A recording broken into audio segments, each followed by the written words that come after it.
السلام علیکم۔ آج 9 سپٹمبر اور جمعے کا دن ہے۔ آپ دیکھ رہے ہیں اخبار 313۔ ایک شخص نے جوازات کے ٹویٹر اکاؤنٹ پہ دریافت کیا ہے کہ اقامہ میں انگلش کا نام کس طرح درست کرایا جا سکتا ہے، کیا خود جوازات سے رجوع کر سکتے ہیں؟ تو اس کے جواب دیتے ہوئے جوازات کا کہنا تھا کہ اقامہ میں نام کی درستگی کے لیے لازم ہے کہ جوازات کے دفتر سے پیشگی وقت لیا جائے اور وقت مقررہ پر کارکن کا اسپانسر یعنی اس کا کفیل یا اس کے کفیل کی جانب سے مقرر کردہ نمائندہ جوازات کے دفتر سے رجوع کرے۔ نام کی درستگی کے لیے کرامت پاسپورٹ اور اس کی فوٹو کاپی فراہم کی جائے۔ پاسپورٹ پر درج نام کو اسی سپیلنگ کے ساتھ مقررہ فارم میں درج کیا جائے تاکہ اقامہ میں اس کی درستگی کی جا سکے، جبکہ اقامہ میں نام درست کرنے کے بعد دوسرا کارڈ پرنٹ کرانا ہوگا اور دوسرا کارڈ بھی اسی وقت پرنٹ کر دیا جائے گا۔ واضح رہے کہ جوازات کے سسٹم کے مطابق اقامہ ہولڈر کارکن کے دستاویزاتی معاملات کی انجام دہی کے لیے لازم ہے کہ جوازات کے دفتر اس کا کفیل جائے، کیونکہ غیر ملکی کارکن کو یہ اجازت نہیں کہ وہ بذات خود جوازات کے دفتر جا کے اپنے معاملات درست کروائے۔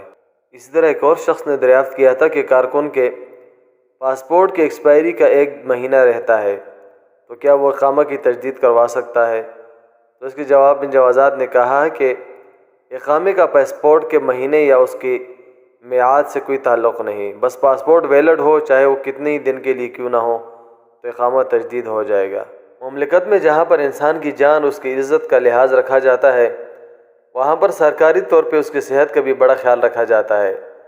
تو اس حوالے سے سعودی پراسیکیوشن نے تاجروں کو متنبہ کیا ہے کہ وہ جیلی اشیاء کی تجارت کرنا اور صارفین کو دھوکہ دینا قابل سزا جرم ہے۔ پراسیکیوشن نے مزید کہا ہے کہ دھوکہ دہی اور جیل سازی میں ملوث افراد کو قید و جرمانے کا سامنا کرنا پڑے گا۔ ادارے نے مزید کہا ہے کہ تجارتی دھوکہ دہی میں شریک افراد بھی مجرم شمار کیے جائیں گے۔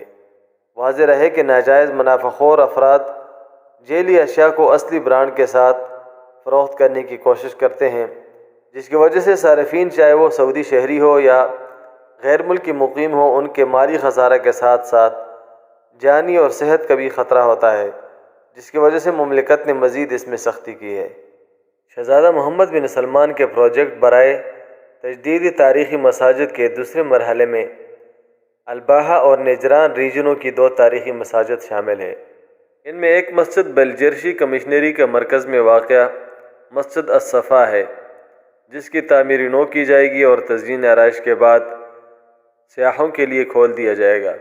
یہ مسجد مملکت کی قدیم ترین مساجد میں سے ایک ہے، جو تقریباً 1350 برس قبل پہلی صدی ہجری میں تعمیر کی گئی تھی۔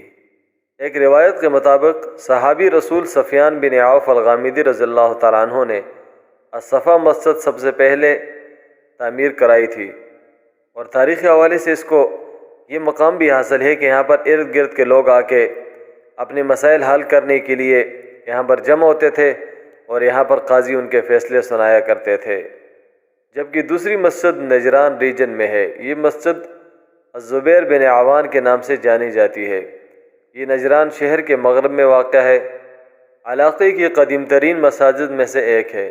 پہلی بار امیر خالد بن احمد الصدیری کے عہد میں 1386 سال ہجری کے دوران تعمیر کی گئی تھی۔ مسجد الزبیر بن عوان نجران میں قصر الامارہ کے قریب کنگ عبدالعزیز روڈ کے شمال میں واقع ہے، جو علاقے کی پہلی جامع مسجد بھی ہے۔ واضح رہے کہ شہزادہ محمد بن سلمان مملکت بھر میں 130 تاریخی مساجد کی ترمیم و تعمیر نو کا منصوبہ پہلا مرحلہ مکمل ہو چکا ہے، اور دوسرے مرحلے میں 30 ایسی مساجد کی احیاء، ترمیم اور تزئین کا فیصلہ کیا گیا ہے جن کا تعلق سیرت طیبہ کے کسی واقعہ یا سعودی عرب کے پرانی تاریخ سے وابستہ ہے۔ آپ کے قیمتی وقت کا انتہائی شکریہ۔ اللہ حافظ۔ سبسکرائب کے بٹن پہ کلک کریں، بیل کے آئیکن پہ کلک کیجئے تاکہ ہر نئی ویڈیو کی نوٹیفیکیشن آپ کو مل جائے۔